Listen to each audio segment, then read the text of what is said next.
Hi fellow travel lovers, my name is Amy and I'm from Select Travel Holidays, home of Cruise Select, and welcome to our very first episode of Traveller's Essentials. This is going to be a regular series which I hope different episodes will talk about obviously travel. It kind of goes without saying. We'll look at different subjects ranging from sustainable and responsible travel, new cruise ships, destinations, what we love about them, what to see, when to go, etc. So we are a travel agency based in Bedford in the UK. So we'll also share some of the great offers, etc. that have, or new itineraries, new tours, etc. that have caught our eye and that we'd love to share with you. All sorts really. I hope it'll be fun and informative. So as this is our first episode, let's just have a quick introduction as to who we are. So I mentioned Select Travel Holidays, home of Cruise Select. We say that because for, I guess, most of our existence, we were known simply as Cruise Select. We were historically cruise specialists. So my mum Rachel, she started as manager back in '99, built it up from nothing, and then bought the business for herself in 2006. I think for the first couple of years, it was her and a small team working in our home. So that was quite an odd experience, being a teenager and, having an office in your home with people working there. It's quite interesting. And then we went to an office sort of on Golden Road near the rugby ground in Bedford, if you know it. And in 2015, we then decided to, move up further, and we got a shop in Mill Street. So we now have a shop front, so people can, COVID permitting, pop in and book their holidays with us. So in 2015 we decided to change our name from Cruise Select because we didn't just do cruises, and obviously with a name like Cruise Select people would just think cruising.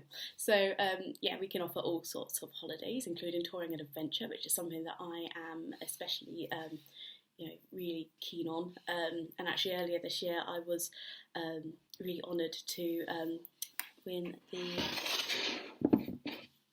Agent Achievement Award for the ATAS Ambassador, and then in October at the ATAS, which is the Association of Touring and Adventure Suppliers conference, I was again really honoured to win the Most Engaged Agent Award. So yeah, touring and adventure is I guess like my little niche, something I'm really sort of keen and really excited and passionate about.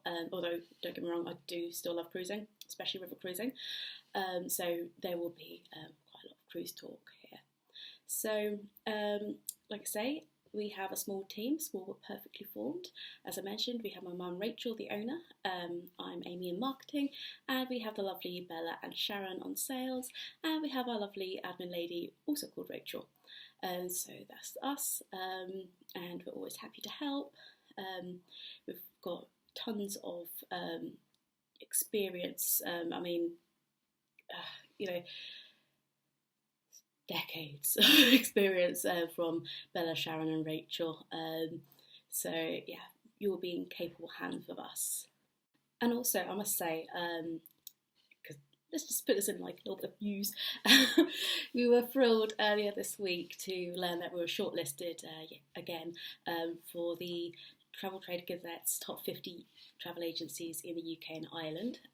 So we actually earlier this year we made the top 50 as part of the East of England, and we did it for the first time in, I think it was 2018. So we have twice been finalists in the top 50 travel agencies in the UK and Ireland, and fingers crossed that we make it a hat trick. So that's just a little bit about us. So let's go on with, so I hope that was enough of an introduction for you. Of course, you can always find out more by looking at our websites, our YouTube channel, of course, our socials, etc., or simply by giving us a call, email, what have you. We'll be really happy to help with any holidays you're looking for.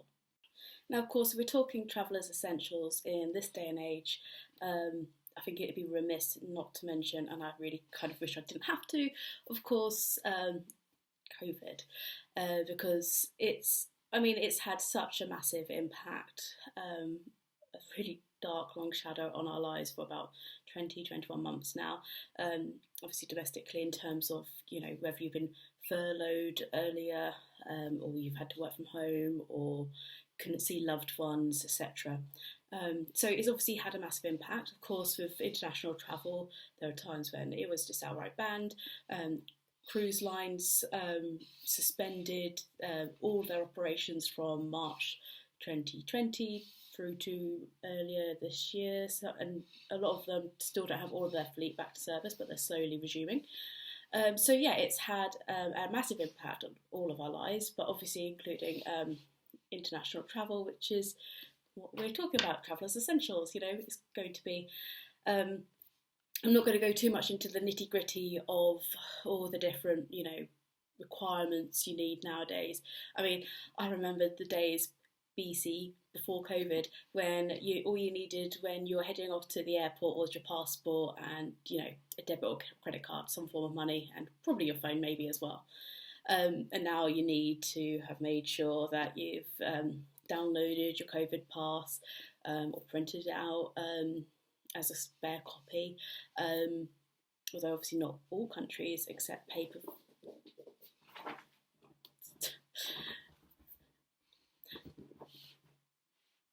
Sorry about that. There was my cat. You can't see him because he's behind the screen, but he's got the zoomies. You're right, darling. Oh my god. Oh. So he's working from home. That's its moments. Now where was it? Yes, of course. Now you have to think of all these things. You have to get all these tests booked. Oh, they're not cheap either.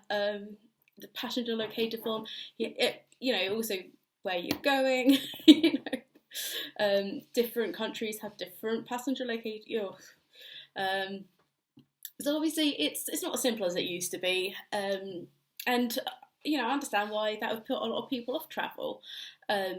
And I understand why it would cause a lot of uncertainty. And of course, it's not just about the country's requirements. If you're going with a cruise line, they'll have their own. Some touring companies will as well, to ensure that everyone who's travelling with them is safe.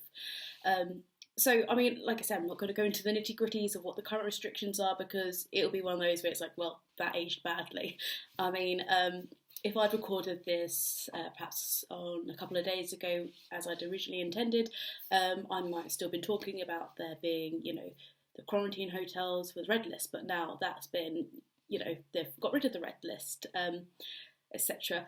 And I'm not going to talk about the rights and wrongs of restrictions, because I want to, certainly for this first episode, keep things nice and fun and light. And I think really what is important is, what I really want to say, well, my takeaway from this is that we would, make sure that you've got all you need to know in terms of requirements, and we'd hold your hand, metaphorically, obviously not physically, because of make space, as much as possible, and we'd guide you through all this increasingly complicated process. I mean, they're saying now there is no better time than ever to book with a travel agent, and I mean, okay, you could say obviously I've got a bit of vested interest in saying that, but it is so true. Travel agents have always been there to, I mean, we're not just a booking facility like, you can do online. We're there to guide and help, advise, and actually, the human factor of caring about your holiday, wanting to make it special, etc. Building up a, relationship with our clients. We've got some fantastic clients who've been booking with us for over years, and, you really do get to have a really special rapport with them.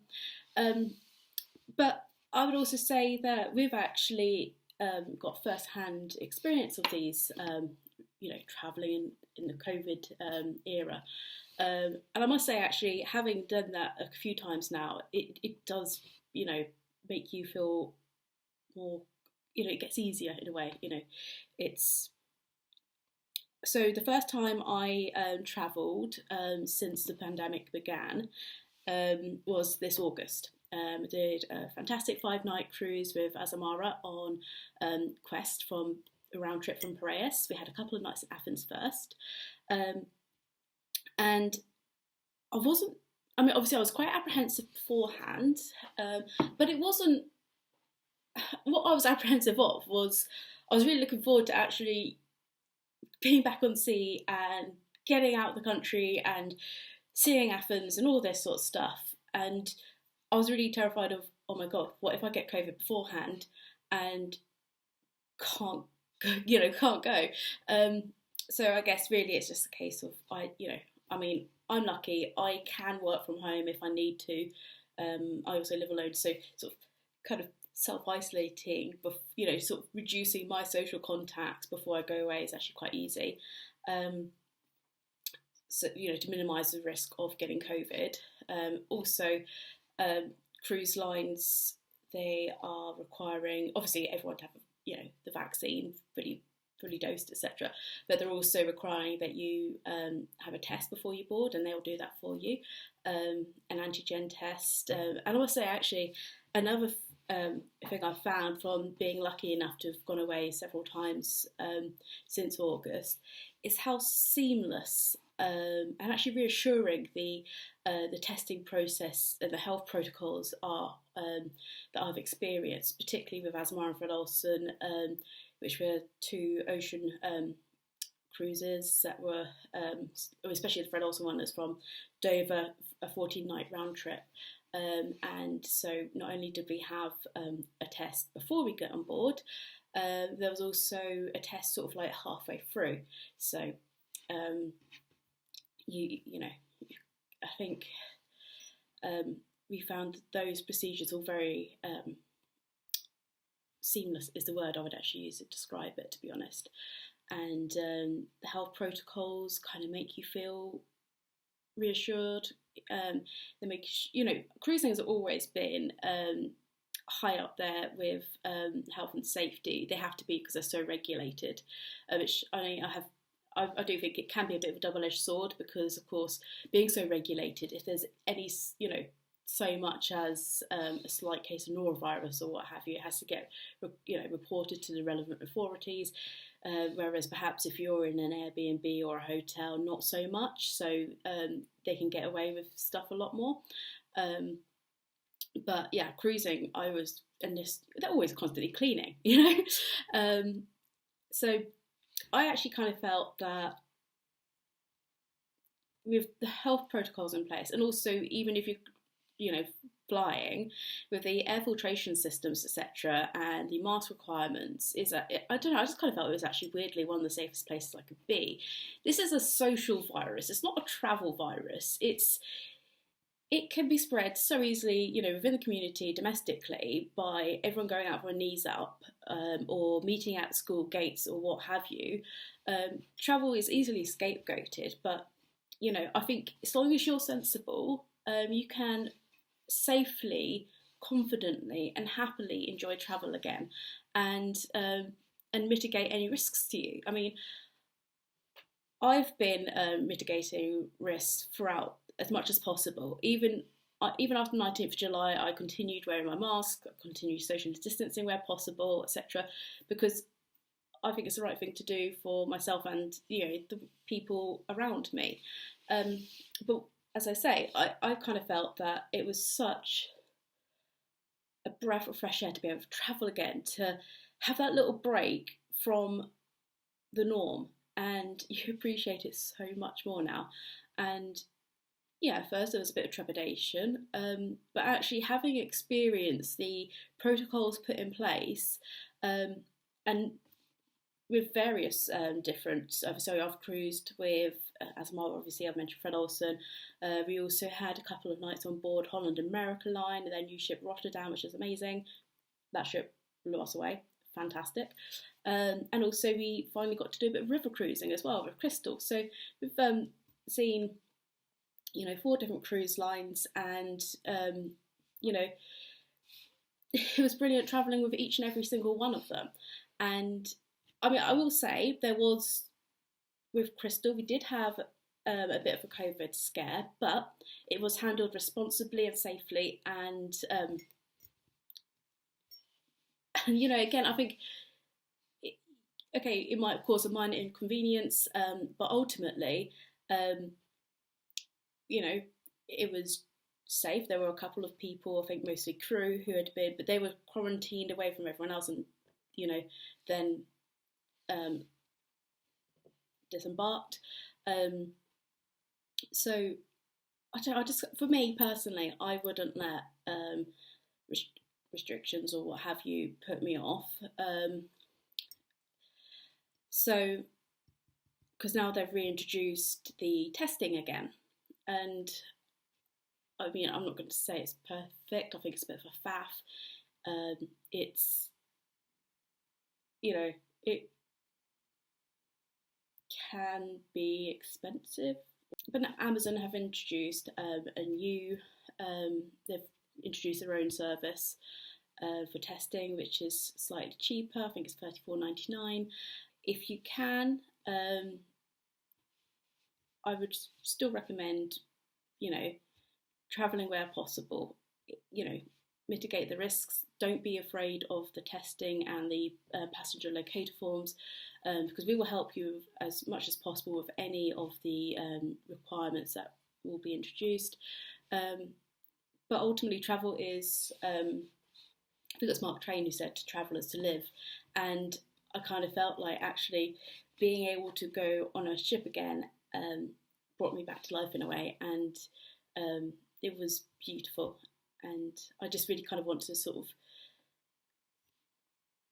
you know, most of those trips were during the time when you had to do, you know, the test 48 hours, you know, before you arrive into the UK, and then a test afterwards, and it was like a PCR test, with the exception of when we came back from the Crystal River trip. That was a lateral flow, but now they've currently reintroduced the PCR. But, you know, it's a small little minor inconvenience in the grand scheme of things. You know, I think sometimes you just have to weigh things up, and this is just how I personally weigh it up. You know, okay, a few uncomfortable swabs are, you know, a bit overly priced, and an annoying form or two, versus the incredible experiences that I get to enjoy while on a cruise. I mean, to be honest, just not having to wash up or cook for myself for a few days is enough for me, you know. But, you know, just being able to go away and, you know, see different countries again, fantastic. And for me personally, worth it. I mean, obviously, we all have our own needs, priorities, our own, you know, circumstances in life which could dictate. But if you can, I do say go for it. But, you know, sensibly, safely, and I think also respectfully as well. And also, I mean, during our Rhine River cruise of Crystal, our last destination was Amsterdam, and we had an overnight stay there.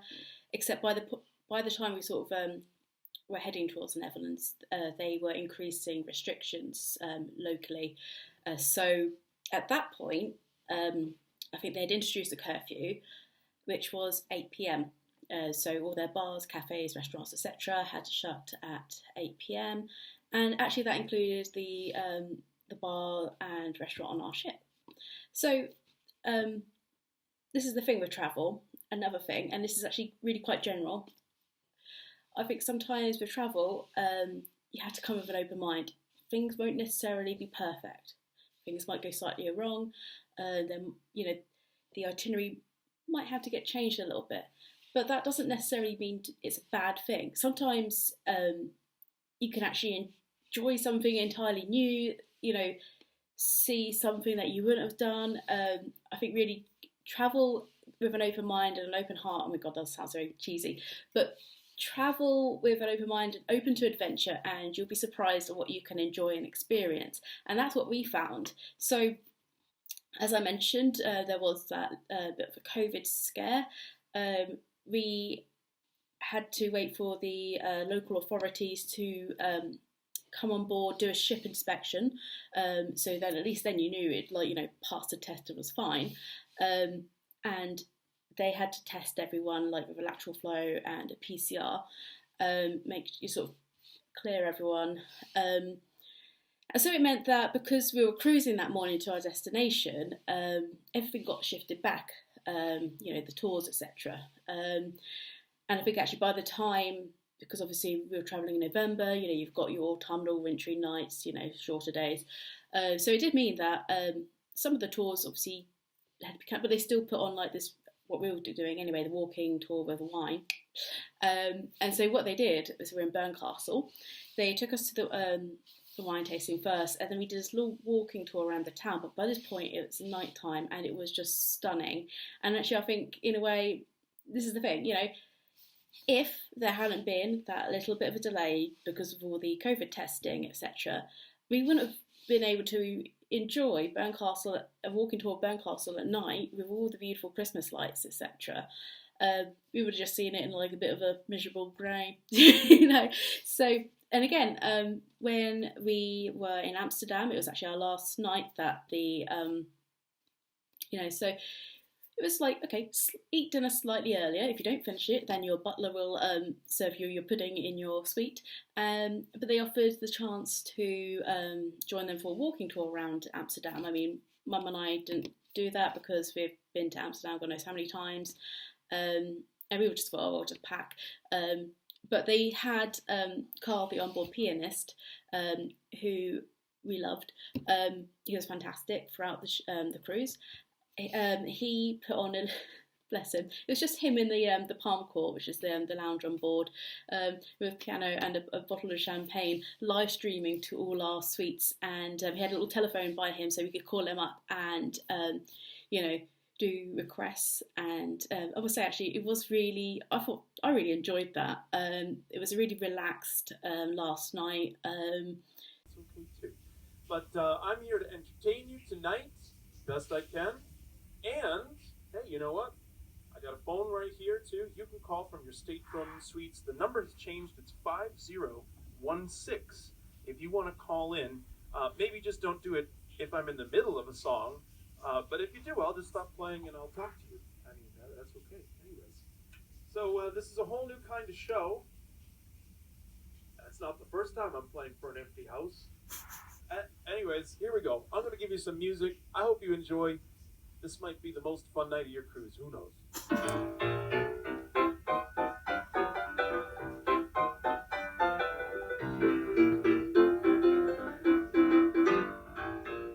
It's time to play the music, and it's time to light the lights. It's time to play for an empty room on the Crystal Debussy tonight.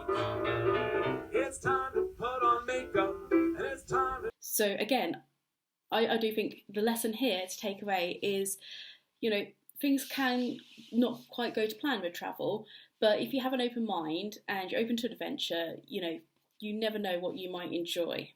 And sometimes it's those stories that, you know, become people's favourites when they're sharing them with friends and family. So, open mind. And sure, of course, I mean, I don't know, I just think it's, you know, some people are sort of putting off going on a cruise ship because they'd have to wear a mask in the corridor or something. And I just think it's such a minor inconvenience, especially when we're now, you know, being mandated to wear masks anyway. It's just like, this is such a small thing, and it's, you know, protects you and other people around you, and it really doesn't detract from your enjoyment of a holiday. So if you can, if your circumstances allow, you know, I would say think about your worries and concerns, talk about it with, you know, with us. We'll help you, we'll guide you through them, and there's no reason why you shouldn't still enjoy, you know, travel. You know, just do it safely, responsibly, respectfully, and confidently. So, have I got some cruise news for you?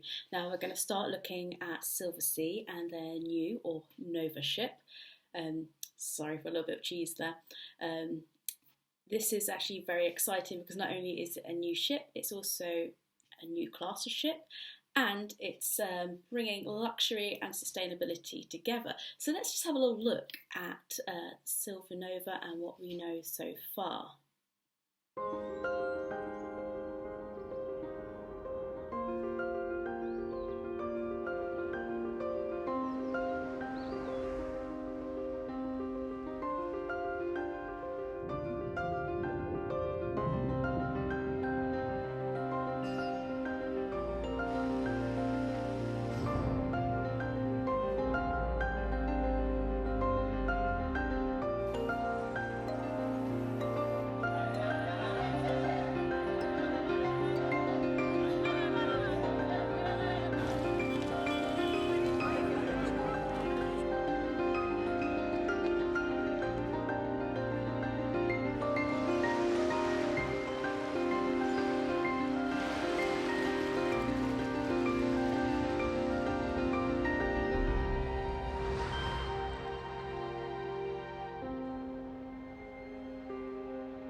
Silvernova will be the first cruise ship to use fuel cells to provide 100% of power while at port, and it's part of a new class of ships known as Project Evolution, which will operate a trio of power sources including fuel cell system, battery technology and dual fuel engines using liquefied natural gas or LNG as the main fuel. So this is a trio of sustainable power sources being used together as a hybrid in a really pioneering way.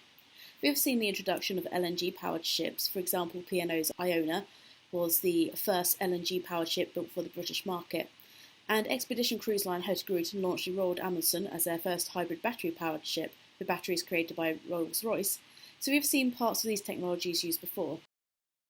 As for fuel cell technology, Royal Caribbean have been developing this since they first announced their fuel cell ambitions a few years ago. Of course, as Silversea are now part of the Royal Caribbean family, they get to launch the first ship with large-scale fuel cell technology capable of achieving emission-free port operations, which Richard Fain, the chairman and CEO of the Royal Caribbean Group, said was a significant leap forward in our commitment to sustainable ship design and our journey to reduce our environmental footprint. Fuel cells are just one example of the new technologies the Royal Caribbean Group are preparing to use as they move towards a new non-carbon-based future. The other good bit of news about this new hybrid technology is that it doesn't only help in port, but allows Silversea's new Project Evolution ships to reduce their greenhouse gas emissions per double occupancy by 40% when compared to the previous class of ships. And they believe that Silvernova and this bright new class of ships will achieve an Energy Efficiency Design Index, or EEDI rating, roughly 25% better than applicable International Maritime Organization requirements. Silvernova isn't just leading the waves in sustainability, as the ship's pioneering architecture offers a brand new suite experience, including aft suites that deliver stunning 270-degree views. On board, the Silversea hallmarks are taken to the next level. Butler service for every suite, exceptionally high crew-to-guest ratio, 1 to every 1.3, and astounding gastronomy. Of course, these are very early days so far, and we can't wait to find out more details. That's not the only news that Silversea have to share with us. They've also got 2 new all-inclusive fares. So this means that you can have a bit of flexibility. So you can choose which is the right fare for you. So they've got the door-to-door, which is, at the moment, it's got a reduced 15% deposit. It, as you can imagine, door to door. So it's right from you leaving your front door to head to the airport. You will be enjoying an executive VIP transfer to the airport. So you've got your flights included, etc. And once you arrive at your destination country, they will take you from the airport to the pier, and then you'll join your lovely Silversea cruise with all its all-inclusive on board. So you've got your drinks, your excursions. If you're on an expedition cruise, which Silversea also offer, you'll also have your in-country air and hotel. And then, of course, once you finish your wonderful cruise, they will, as I say, door to door. So they will transfer you back to the airport. They'll include your flights and your private executive transfer back to your home, but you'll, have some lovely memories of your cruise, no doubt. So this obviously means that everything's taken care of for you. It's all, all in the cruise fare. It's, what you're paying for is what you're getting. You get everything like all wrapped up in a little silver bow for you. However, if you would prefer perhaps a bit more flexibility, perhaps you want to make your own arrangements for perhaps, say for example, you're cruising Rome to Barcelona, you might want to stay a few nights in Rome, a few nights in Barcelona, etc. And you might want to organise your own flights, etc. So then perhaps you don't really want to have it all wrapped up for you from door to door. You might just want it sorted port to port, which is their second new all-inclusive fare package. So this also has a 15% deposit. It works out roughly, you could save about 25% on this cruise fare than the fully door-to-door all-inclusive pricing. And of course, once you are arriving at the port and getting on board, then you will have all the same inclusions as, so you've got your beverages, you've got your butler, you've got your excursions, and again, if you're on an expedition cruise, you will have your in-country air and hotel included. So, as you can see, it's really just what suits you. Also, in exciting cruise news, and if you already subscribed to our emails, you would have seen. If you haven't and you'd like to find out, keep up with our emails, then please feel free to sign up. But beyond that little cheeky plug there, it's really exciting to hear that Fred Olsen Cruise Lines have launched a new 2023 sailing, and it is going to be very popular. It is going to sell out fairly quickly, I should imagine, because it is, of course, the Corinth Canal, which is an iconic, it's an iconic journey, and not many ships can do it. In fact, Braemar is the longest to do it. It is actually, so the Corinth Canal is about 25 metres wide, and I think the Braemar's, it only has about 3 metres, so 1.5 either way to sort of, 22 metres, I think that's how wide Braemar is, so it's quite a tight fitting, everyone else has to breathe in on deck, but it is a fabulous journey for those who have done it so far. So Braemar lasted in 2019. She, like I said, broke the record for being the longest to traverse the Corinth Canal, and she's looking to do it again in 2023. She will be departing Southampton on the 3rd of May, and on a 25 night sailing. So this cruise is currently available from $4,999 per person. Obviously that is based on availability, so it could change. But of course we will, if you're interested, give us a call or email. We'll give you the most up-to-date pricing and cabin availability. So this is so that's the per person price. If you're a solo traveller, there is currently a 75% supplement on B grade cabins, 100% on all the other ones. But it's from a freedom fare, so that means you can choose your cabin, you can choose your restaurant and your dining time. It's a low deposit, just 15%. You will have priority booking for shore tours and priority on board arrival and departure, and a free shuttle bus to the town centre where applicable. So as I say, that's 25 nights. It is an epic voyage. Not only are you traversing the Corinth Canal, which itself is, just one of those sort of tick, journeys. You've also got, so you're leaving Southampton, you're making your way around the Med, so you'll be visiting some Spanish ports of call, some Italian, Sicilian, you'll go to Valletta in Malta, and on the way back you'll pop via Lisbon.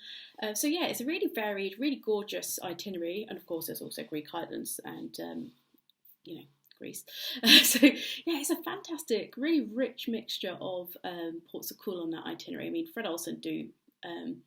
They're award-winning for their itineraries, and I'm sure you can see why. Their smaller fleet means that they have, I guess, the versatility to and to go to smaller ports of call. They can do, like for example, the Corinth Canal, albeit only on little tiny little bitty baby Braemar, because she is the smallest in the fleet. But yeah, so that's all very exciting, and I would say it's best to book sooner rather than later. It does go on general sale on Friday, the what day are we now? It's Wednesday today. So Friday the 17th, it will go general sale. If you're an Oceans member, then you can book now, and you can also enjoy your 5% savings. So that lead price I quoted doesn't include the 5% savings for Oceans members, but you can, crack on with it. I would recommend booking as soon as possible to avoid disappointment, because there will be a limited availability. Although it's just been released to, effectively now, they had hoped to do the Corinth Canal, which year is it? But obviously that's been, because of COVID, that's been postponed. So people who had their Corinth Canal cruise cancelled because of COVID basically got first dibs. So there's already going to be limited availability. So, if this is something you want to do, I say book it, and book it as soon as possible. Especially if you prefer to have a suite, or if you need an adaptable cabin. These are going to be, more limited in availability, and as I say, there's a freedom fair, so people can pick their specific cabins. So some people do have cabins that they're like, okay, no, I always have to be in this one. And if that's the case of you, then I definitely recommend as soon as possible booking. So, give us a call. I feel like I'm like one of the Strictly dancers when they're like, so yeah, that's a bit of cruise news, quite exciting. Fred Olsen also, of course, have their Olsen sale now on at the moment. That's through to February.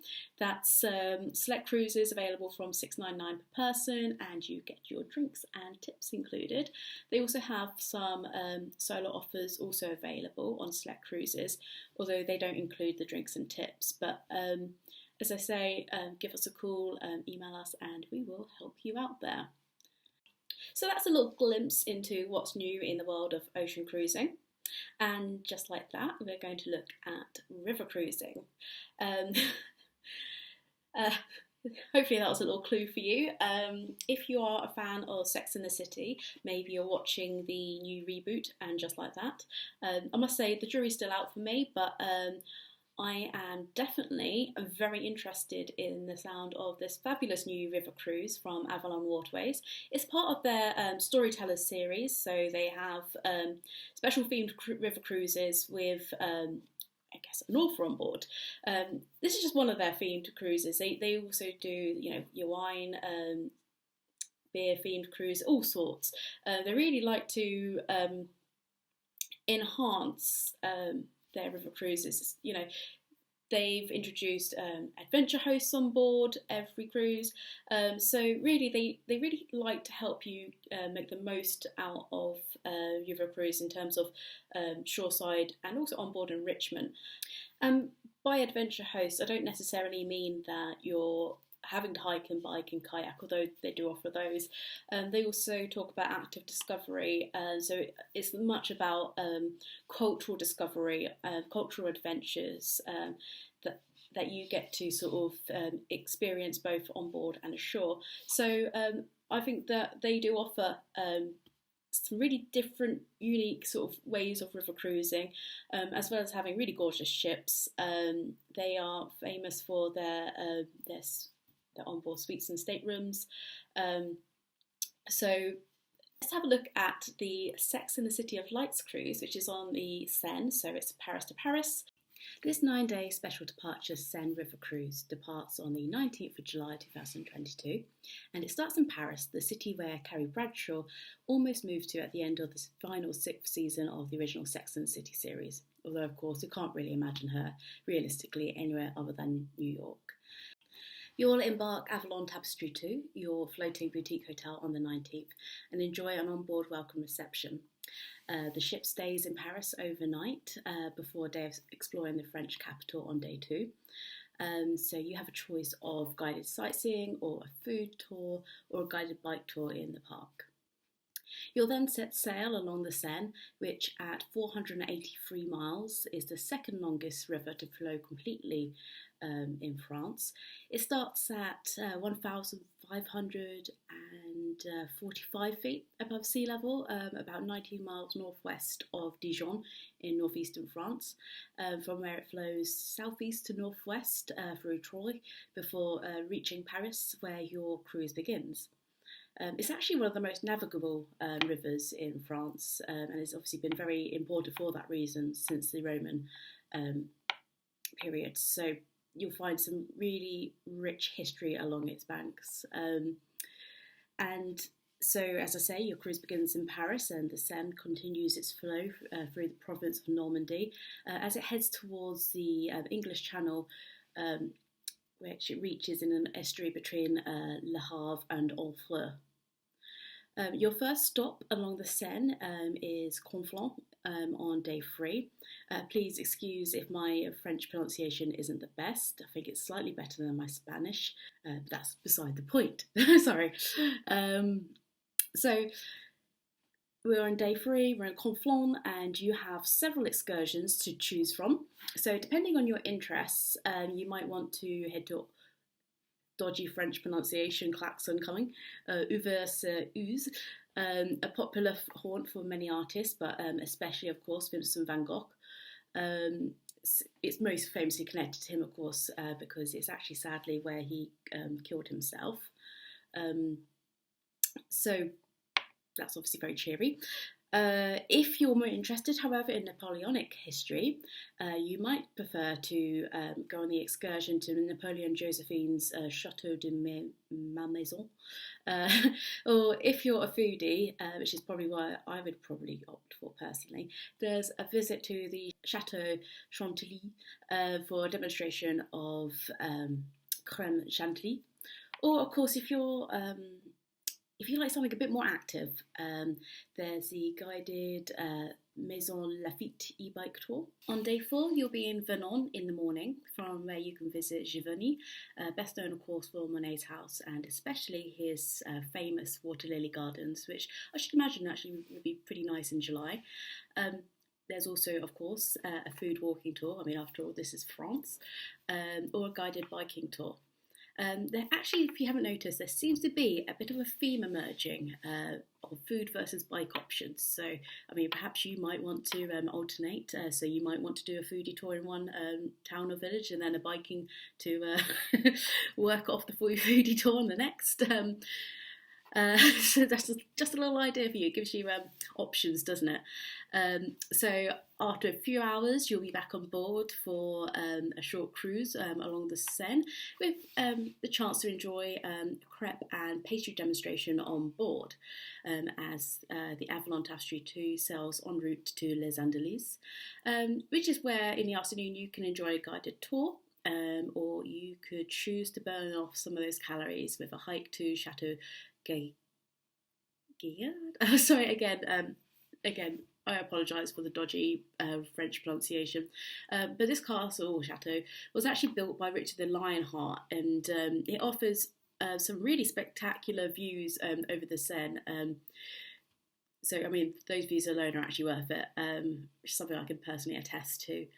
Or alternatively, of course, you perhaps you've either, you've been to these places before, and you might want to try something new. So you might want to head off on the excursion to Lyon-la-Forêt, which is a charming little town with well-preserved 17th century architecture. So as you can see, there's always plenty of choices wherever you are. Now, day 5 takes you to a personal favourite of mine, which is the city of Rouen. This is actually where the English, is probably most famous for being where the English burned Joan of Arc at the stake. She is, of course, commemorated in, there's a modern church in the marketplace, the Church of St. Joan of Arc. It's actually a pretty strange modern building. It tends, like I say, it does tend to sort of dominate the market square. Personally, I think it looks a bit like an upturned, like a bit of a witch's hat, which I think is a little bit unfortunate, really. But it's actually supposed to represent an upturned Viking boat and a fish shape. But actually, if you go inside, you can really admire the stained glass windows inside are really quite stunning. So if you have the time, I do suggest doing that. You can also find Rouen Castle, or at least its keep, which is actually wrongly associated with Joan of Arc. She was actually imprisoned in the since destroyed Tour de Lady Pusille. But the castle keep you see today, which is also known as the Tour Joan d'Arc, was actually it was restored in the 19th century by the architect Viollet-le-Duc after the castle was destroyed at the end of the 16th century. Rouen is also famous for its astronomical clock, which you'll view on a guided tour, as well as the gorgeous cathedral, which is one of my favourite cathedrals to visit, beloved also by painters, most famously Monet, who painted it about 30 odd times. Victor Hugo, of course, wrote in Notre Dame de Paris that the Reims Cathedral would be wholly Gothic if the tip of its central spire didn't penetrate into the Renaissance zone. So it is, as an example of Gothic architecture, it's one of the best. So if, like me, you're a fan of Gothic architecture, this really is a must-see cathedral. However, you might prefer to do the guided kayak tour, but you will also have some time at leisure, so you can still admire the cathedral and also, top tip, enjoy some macarons too. On day 6, it's the penultimate port of call, which is Caudebec, where you can choose from 4-day excursions to the Normandy landing beaches, which are usually a very popular excursion on the Seine River cruise, or you can opt for a Taste of Normandy excursion, which is no doubt likely to be delicious, and hopefully you would have a little bit of cider. Or alternatively, of course, the healthy option, a bike ride with your adventure host. Day 7 takes you to Le Havre, which, as we saw earlier, is near where the Seine enters the sea. And while the modern-day city looks like a concrete jungle, it is actually a UNESCO World Heritage Site because of its unique post-Second World War reconstruction and architecture. It was largely destroyed in 1944, and the architect Auguste Perret and his firm were responsible for rebuilding much of the city between 1945 and 1964. So today you can choose city sightseeing. There's still a lot of history in that city, or you could go on a visit to the Palais Benedictine in Fécamp, or of course you could go on a guided bike tour. You'll remain in Le Havre overnight on board before disembarking on day 8, where you'll be transferred back to Paris for time at leisure and a final overnight stay, returning home on day 9. Of course, if you want to explore any of these towns, villages or cities by yourself, you're free to do so with Avalon Waterways' exclusive Avalon Go app, which is available on most cruises. So what I think really is, I think one of the things I love about Avalon is there's just so much flexibility. They really have honed their, really curated their sort of shoreside experiences. I think they've got their classic tours, they've got discovery tours, so it's a little bit more niche, a bit more in-depth, and then of course you've got your active options as well. And again, there's also the flexibility for independence, so perhaps maybe you've been to Paris God knows how many times, for example, and you don't really fancy any of the excursions on offer, or perhaps you have actually been to Rouen and you don't really fancy kayaking. There's a lot of freedom and flexibility, which is, I think, key for a holiday. So yes, as you can see, a Seine River cruise with Avalon Waterways offers up enough rich and interesting experiences on its own. But this is, as we mentioned, a special departure as part of Avalon Waterways Storytellers series for 2022. So this has Candice Bushnell on board, and she will host 2 exclusive on-ship events during the cruise, and of course you'll have the opportunity to share the entire experience with her. Maybe you might end up joining her in the kayak in Rouen or one of the foodie tours perhaps. Who knows? This cruise is available from £3,254 per person based on current availability, so it could be subject to change. Flights are not included but can be arranged. Alternatively, you might actually prefer to take the Eurostar. I know I always do when I'm going to Paris. Your cruise fare, however, does include complimentary Wi-Fi, a must nowadays, I'd say. Avalon Flex Dining, which means that you have more venue and seating options, including flexible seating times in their panoramic dining room. As I say, flexibility is very important to Avalon. It's all about your choices, your cruise, your way. Meals, by the way, are a la carte from breakfast to dinner, but you can also enjoy an alternative light lunch at Sky Grill, which is found on the Sky Deck, obviously weather permitting. And you can also enjoy a daily afternoon tea. And there's also, of course, the Avalon Fresh, healthy cuisine options at every meal, so you can still enjoy healthy but delicious food. There's also complimentary sparkling wine with breakfast. Yay. Wine, beer or soft drinks with every lunch and dinner are also included. And of course you've got the services of a friendly English speaking crew and cruise director, as well as your adventure host, who we've mentioned a few times. They will obviously be joining you on the biking tours and the kayaking, etc., and other wellness and fitness activities. Including, I think they also have maps available for you if you want to go on a run or a bike independently.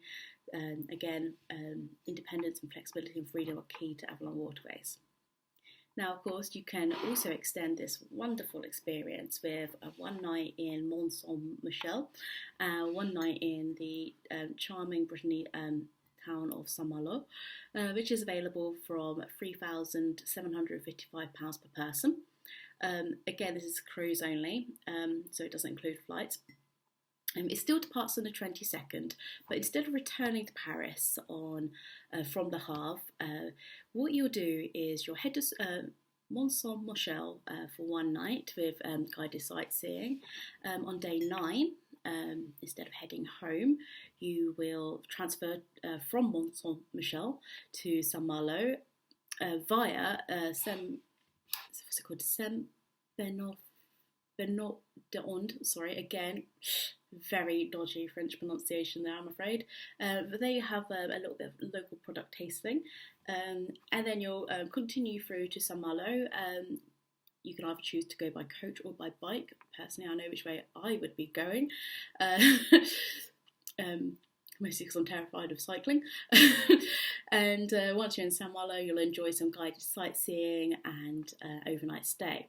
On day 10, you'll visit Notre Dame de Chartres Cathedral, which is a UNESCO World Heritage Site and said to be the high point of French Gothic architecture, before transferring to Paris for a final overnight stay and finally heading home on day 11. So you do have 2 options there.